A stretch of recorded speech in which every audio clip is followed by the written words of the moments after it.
আসসালামু আলাইকুম, কী অবস্থা? সবাই কেমন আছেন? আশা করি আল্লাহর রহমতে ভালো আছেন। আপনাদের দোয়া আশীর্বাদে আমিও ভালো আছি। তো দেখেন, এই যে এই ভাই ঘাস কাট পড়াইছে, প্রায় 3 ঘন্টা হয়ে গেতেছে। তো যে দেখেন ঘাস কাটতেছে ছাগলের নিগে।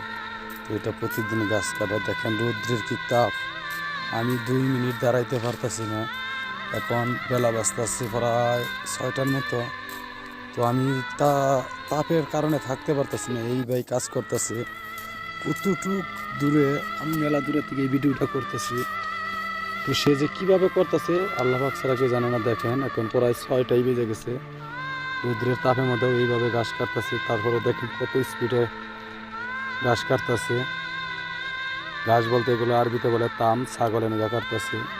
আমি আস্তে আস্তে তার বগলে যাইতেছি, যে কথাবার্তা বলতেছি। দেখেন কি স্পিডে ঘাস কাটতেছে। আর দেখেন কি ভাই, যারাই বিদেশে আসবে